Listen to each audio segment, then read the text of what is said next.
पेशे खिदमत है कहानी हमजाद सीजन 3 का दूसरा हिस्सा। माँ के चेहरे पर हवाइयाँ उड़ी थीं। बाहर पुलिस वाले खड़े थे। माँ कहने लगी वो तुझे बुला रहे हैं। मैं हड़बड़ा कर उठ बैठा। माँ परेशान थी, कहने लगी खुदा खैर करे। मैंने जल्दी से जूते पहने और दरवाजे की तरफ दौड़ पड़ा। दरवाजे पर पहुंचकर देखा तो एक सब इंस्पेक्टर और एक सिपाही साथ खड़ा था। उनको देखते हुए मैंने कहा, जी इंस्पेक्टर साहब। इंस्पेक्टर मूंछों को ताव देते हुए बोला, क्या तुम ही जाहिर हो? मैंने घबराए हुए लहजे में कहा, जी हाँ, मेरा ही नाम शेख जाहिर है। क्या काम है आपको? काम तो तुम्हें इंस्पेक्टर साहब ही बताएंगे, चलो ना हमारे साथ थाने। मगर क्यों? आखिर क्या बात है? आप क्यों मुझे थाने ले जाना चाहते हैं? मैंने पूछा। इतने में सब इंस्पेक्टर ने सिपाही की तरफ इशारा किया। सिपाही ने आगे बढ़कर मुझे कंधे से धकेलते हुए कहा, चलो अभी सब पता चल जाएगा। वो मुझे लिए हुए थाने की तरफ चल पड़े। मैं चारों नाचार उनके साथ चल रहा था। थाने पहुंच गए। मुझे इंस्पेक्टर के सामने हाजिर किया गया। इंस्पेक्टर ने सर से पांव तक मेरा बगौर तनकीदी जायजा लिया। फिर उसने मेरी तरफ तेज नजरों से घूरते हुए देखकर कहा, क्या यही है वो? सब इंस्पेक्टर बोला, जी हाँ। अच्छा, तो नवाबजादी साहिबा ने इसी की शिकायत लगाई है। ये शक्ल से ही नौसरबाज और लफंगा लुच्चा लगता है। इंस्पेक्टर गजबनाक आंखों से मेरी तरफ देखते हुए बोला, इंस्पेक्टर साहब, मैं लफंगा नहीं हूँ, मैं शरीफ आदमी हूँ। मैंने कदरे नागवारी से कहा। इंस्पेक्टर मेरी तरफ कहर आलूद नजरों से देखकर जोरदार कहका लगाकर बोला, अच्छा तो तू शरीफ आदमी है। देख बेटा, इंस्पेक्टर अशरफ अली के आगे तो बड़े बड़े पानी भरते हैं, तुम आखिर किस बाग की मूली हो? जल्दी से बता दो नवाबजादी साहिबा के जेवरात कहाँ छुपाए हैं? जी क्या मतलब? मैंने हैरानी से कहा। नवाबजादी साहब ने तुम पर इल्ज़ाम लगाया है कि तुमने उनके कमरे में घुसकर उनके कमरे से उनके जेवरात चुराए हैं, जो उनके ख़ानदानी जेवरात थे, बहुत ही कीमती गहने थे। मगर इंस्पेक्टर साहब, ये सरासर इल्ज़ाम है। मुझे नहीं मालूम कि ये इल्ज़ाम उन्होंने मुझ पर क्यों लगाया। अच्छा, तुम पर इल्ज़ाम उन्होंने क्यों लगाया?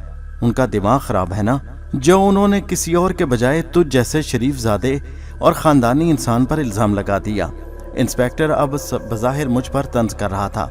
बेटा, तुझ पर तो और भी बहुत से इल्ज़ाम हैं कि तूने कमरे में घुसकर उनसे दस्तराजी करने की कोशिश की। इंस्पेक्टर की बात सुनकर मेरा चेहरा धुआं धुआं हो रहा था। वो मुझ पर बेजा इल्ज़ाम पर इल्ज़ाम लगाए जा रहा था। फिर इंस्पेक्टर अशरफ अली ने सिपाही की तरफ इशारा किया तो वो मुझे घसीटता हुआ लॉकअप की तरफ ले जाने लगा। सिपाही मुझे ज़ोर ज़ोर से धक्के दे रहा था।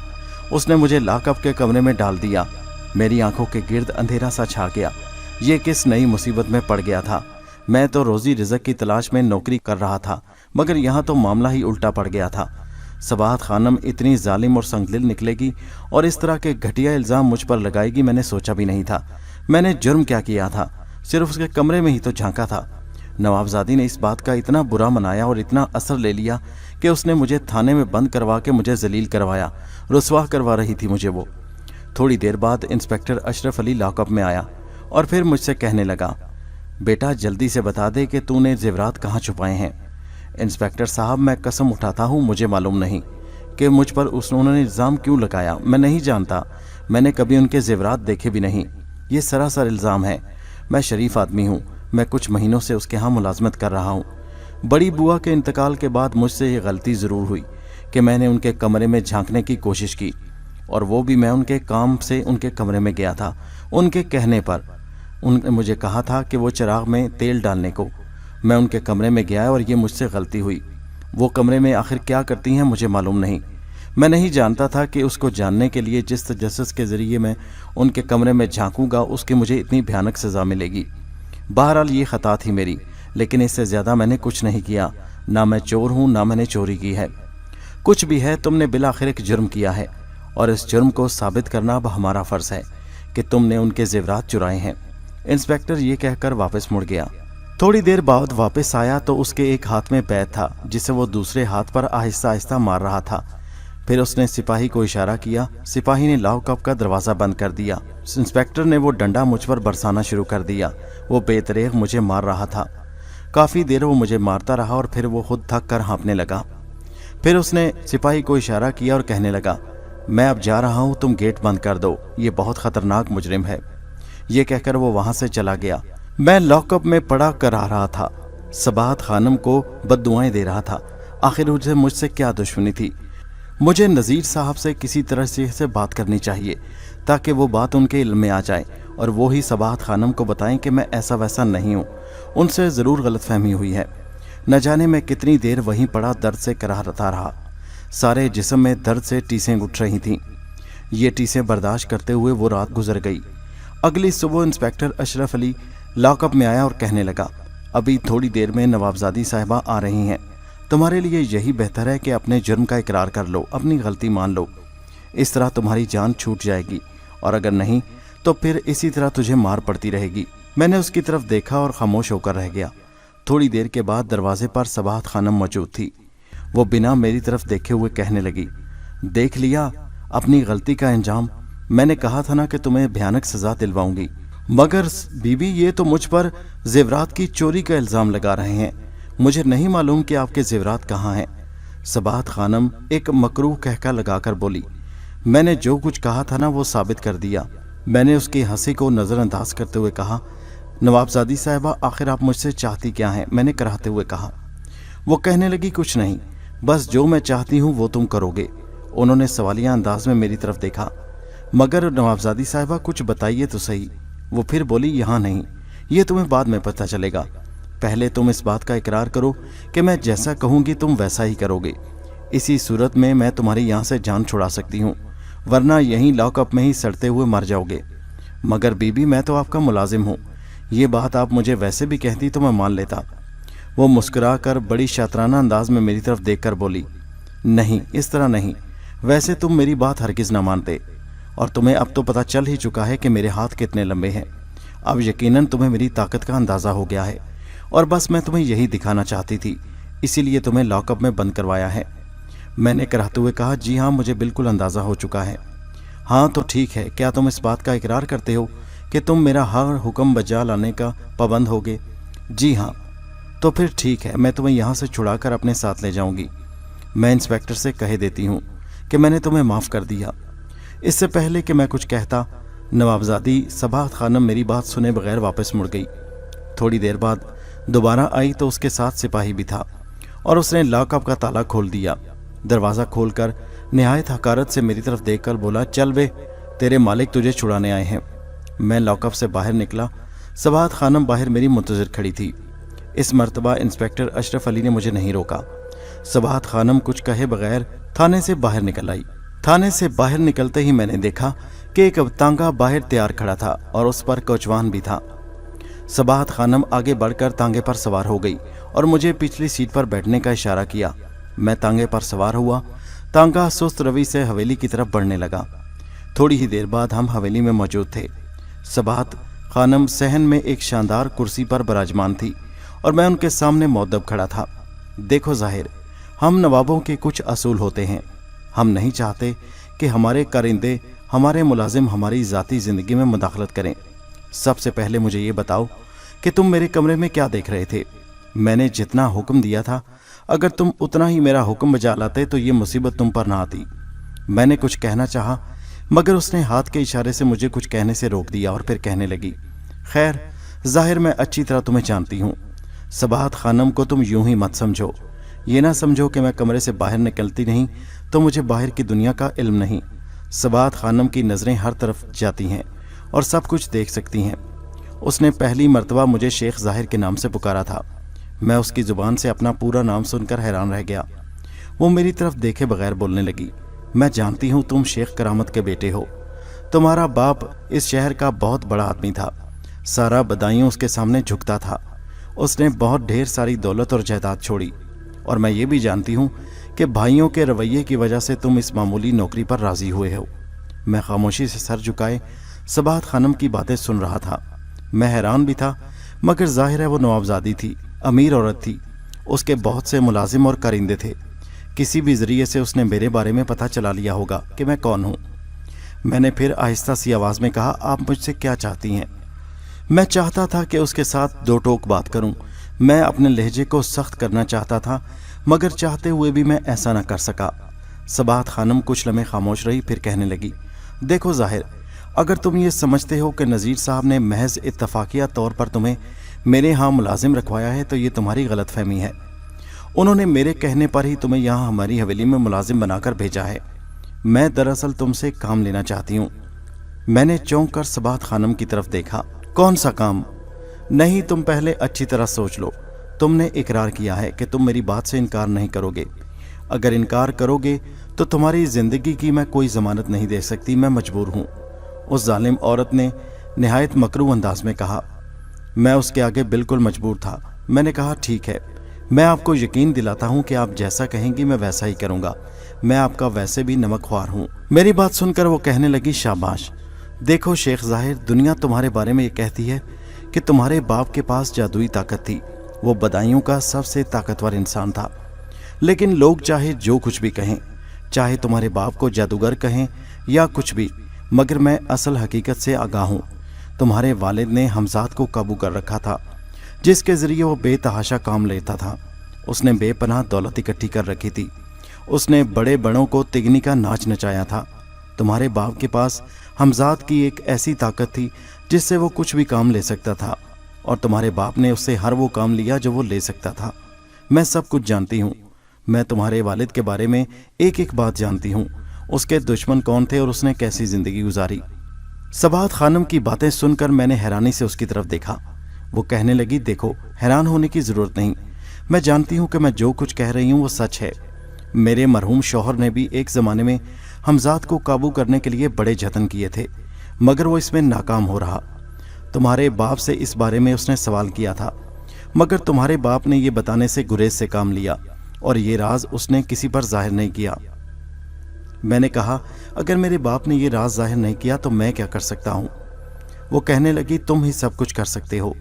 میں بس اتنا چاہتی ہوں کہ تم کسی طریقے سے وہ تعویذ، وہ کتاب میرے حوالے کر دو جس کے ذریعے تمہارے باپ نے حمزات کو قابو میں کیا تھا، جس میں حمزات کو قابو میں کرنے کے تمام نسخے اور تمام ہدایات درج تھیں، جس میں وہ چلا مکمل تفصیل سے لکھا تھا۔ میں وہ کتاب چاہتی ہوں، وہ تم میرے حوالے کر دو تو تمہاری جان چھوٹ جائے گی۔ میں نے نوابزادی صباحت خانم کی بات سن کر گہری سانس لیتے ہوئے کہا دیکھیے نوابزادی صاحبہ، پہلی بات یہ ہے کہ مجھے اس بات کا قطعی علم نہیں کہ میرے باپ نے کسے قابو میں کر رکھا تھا۔ میں تو یہ سمجھتا تھا کہ ان کے قبضے میں کوئی موکل ہوگا یا کوئی جن ہوگا، مگر آپ کی مہربانی سے مجھے یہ معلوم ہوا کہ ان کے قبضے میں ایک حمزات تھا، اور دوسری بات یہ کہ وہ نسخہ، وہ تعویذ، وہ کتاب وہ میرے پاس نہیں ہے۔ وہ کتاب ان کی زندگی میں ہی کہیں غائب ہو چکی تھی، یا انہوں نے خود اسے ختم کر دیا تھا۔ آپ اسے لے کر کیا کریں گی؟ میں نے حیرانی سے آخری سوال کیا۔ صباحت خانم تیز لہجے میں بولی یہ تمہارا کام نہیں، اور دیکھو مجھ سے جھوٹ بولنے کی کوشش مت کرو۔ دیکھیں نوابزادی صاحبہ، میں سچ کہتا ہوں، میرے پاس وہ کوئی کتاب نہیں۔ ہم نے پرانی حویلی بیچ دی، اور اس کے ساتھ ساتھ وہ سامان بھی ختم ہو گیا۔ میرے بھائیوں کے پاس بھی ایسی کوئی کتاب نہیں، میں جانتا ہوں، میں میرے بھائیوں سے بھی پوچھ چکا ہوں۔ وہ غضبناک ہو کر میری طرف دیکھنے لگی اور بولی میں نے اس بارے میں ساری معلومات حاصل کر لی ہیں۔ میں جانتی ہوں تمہیں یا تمہاری ماں کو اس بارے میں مکمل معلومات ہے کہ وہ کتاب کہاں تھی۔ اگر وہ تم کتاب سیدھی طرح میرے حوالے کر دو تو تمہاری جان کی ضمانت دی جا سکتی ہے۔ میرے بے حد انکار کے باوجود اس نے میری ایک نہ سنی۔ کہنے لگی دیکھو، میں تمہیں مہلت دیتی ہوں، 2 مہینے کی مہلت۔ تم کسی بھی طریقے سے وہ کتاب تلاش کر کے میرے حوالے کر دو، چاہے بھائیوں کے پاس جاؤ، چاہے پرانی حویلی کا ایک ایک کونا کھود ڈالو، مگر مجھے وہ کتاب ہر حالت میں چاہیے۔ اب تم جا سکتے ہو، اور یہ مت سوچنا کہ تم کہیں بھاگ سکتے ہو۔ میرے ہر کارے، میرے کارندے ہر گھڑی تم پر نظر رکھیں گے، تم یہاں سے کہیں بھاگ نہیں سکتے۔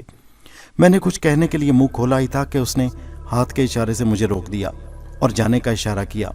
میں تھکے تھکے قدموں سے باہر آ گیا۔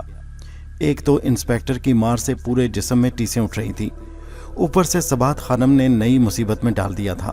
میں تو خود حمزات کو قابو کرنا چاہتا تھا، اور مجھے معلوم نہیں تھا کہ میرے باپ کی وہ کتاب و نسخہ کہاں تھا، مگر اب صباحت خانم اس کے حصول کے لیے بے چین ہوئی جا رہی تھی۔ میرے تو خود حالات خراب تھے، میں تو خود قسمت کا مارا تھا، بھائیوں کی بے اعتنائی اور سوتیلی ماؤں کا ڈسا ہوا۔ میں تو خود چاہتا تھا کہ راتوں رات میرے حالات اچھے ہو جائیں، مگر یہ سب کچھ میرے ہاتھ میں تو نہیں تھا۔ صباحت خانم کے ہاں اسی لیے ملازمت کی تھی کہ اپنی اس فاقہ کشی سے بچ سکوں، اپنا اور اپنی ماں کا سہارا بن سکوں، مگر میری ساری دلیلیں بیکار گئیں۔ اس ظالم عورت نے میری ایک نہ سنی۔ میں گرتا پڑتا لڑکھڑاتا ہوا گھر پہنچا۔ ماں مجھے دیکھ کر خوش بھی ہوئی اور پریشان بھی، जल्दी से मेरी बुरी हालत अबतर देखकर मुझे बिस्तर पर लिटा दिया और कहने लगी, मेरे लाल तेरी जान कैसे छूटी। मैंने मुख्तसरन माँ को सारा अहवाल कह सुनाया और बताया कि सबात खानम ने मुझे छुड़ाया है और साथ ही उसके थाने से छुड़ाने वाली शर्त भी बता दी। मेरी माँ परेशानी से कहने लगी, किताब तो हमारे पास मौजूद ही नहीं, हम तो नहीं जानते कि वो किताब कहाँ गई। तुम्हारे वालिद की ज़िंदगी में भी मुझे उस किताब का कुछ अता पता मालूम नहीं था। मैंने कहा कि सबात खानम हर कीमत पर उस किताब को हासिल करना चाहती है जिसमें हमजाद को काबू करने के तरीके दर्ज थे। हम वो किताब उसे कहाँ से ला कर दें जो हमारे पास है ही नहीं। मैंने कहा, माँ मैं उसे हर तरीके से समझा चुका हूँ, मगर वो ऐसी ढीठ और जालिम है कि मानती नहीं। वो कहती है कि वो किताब तुम्हारी पुरानी हवेली में मौजूद थी, तुम्हारी किसी न किसी बालदा के पास वो ज़रूर मौजूद होगी या किसी भाई के पास। उसने मुझे 2 महीने का वक्त दिया है। अगर इन 2 महीनों में मैंने वो किताब ना दी तो फिर मेरी ज़िंदगी की कोई ज़मानत नहीं। उसने इसी शर्त पर मुझे छुड़ाया है, वरना उसने मुझे पुलिस के हाथों पिटवाया भी बहुत है। माँ मेरी बात सुनकर परेशान हो गई और कहने लगी, तुम फिक्र ना करो, आराम करो, कल मैं तुम्हारे भाइयों से मालूम करती हूँ, हो सकता है वो किताब उनके पास मौजूद हो। ये कहकर उन्होंने मेरे लिए खाना बनाया।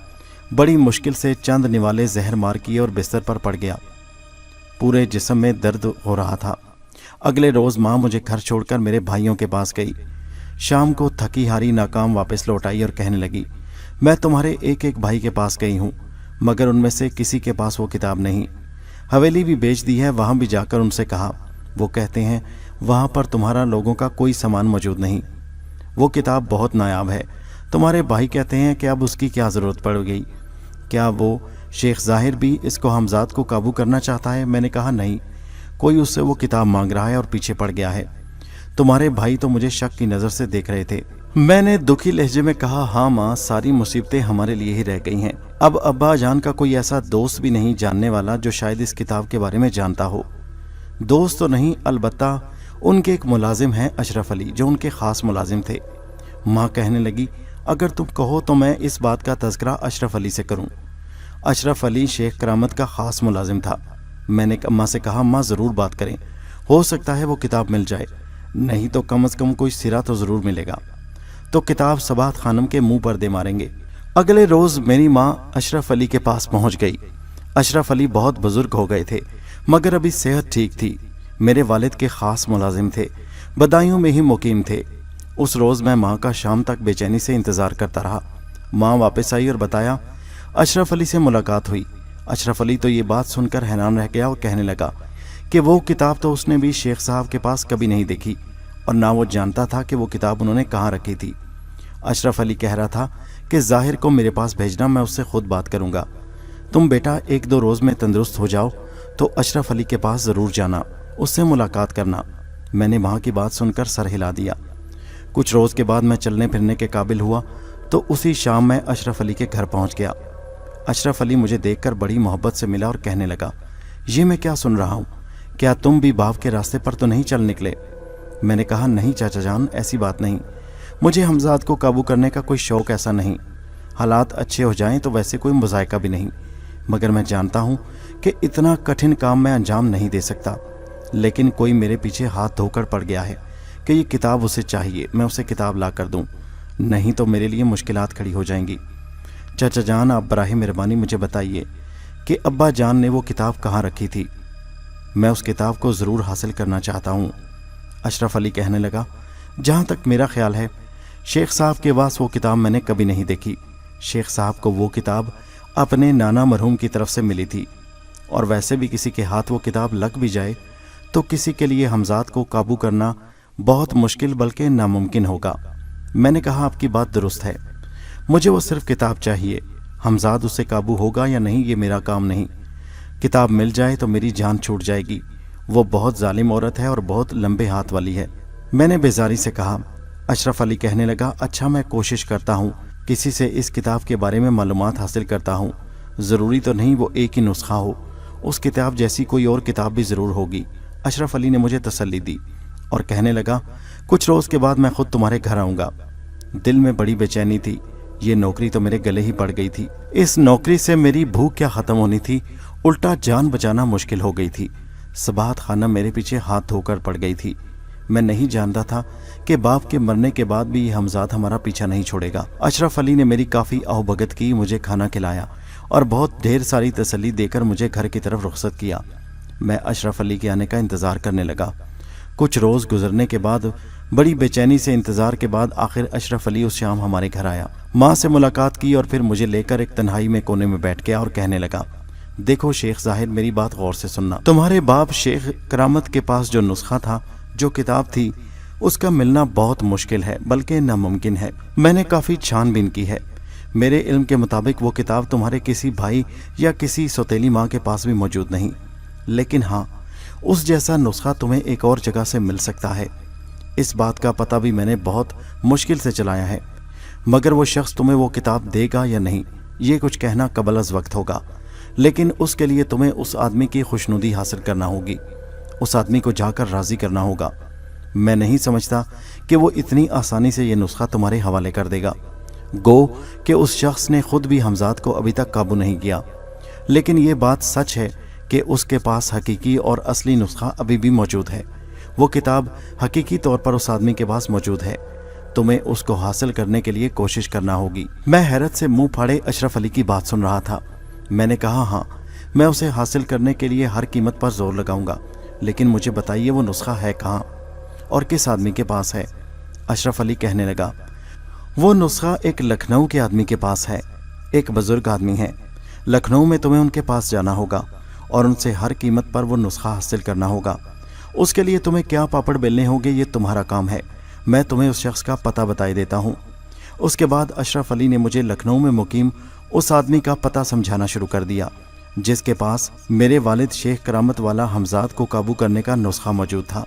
वो नुस्खा नहीं, बल्कि मेरी अपनी निजात थी, मेरी अपनी ज़िंदगी की ज़मानत थी, जिसे मैं सबात खानम के हवाले करके अपनी जान छुड़ा सकता था। मैंने अशरफ अली की बात को गौर से सुनना शुरू कर दिया। दोस्तों, ये कहानी जारी है। इसका अगला हिस्सा नेक्स्ट वीडियो में मुलाहिज़ा कीजिए और हमारे चैनल उर्दू नाउ को सब्सक्राइब कीजिए। शुक्रिया।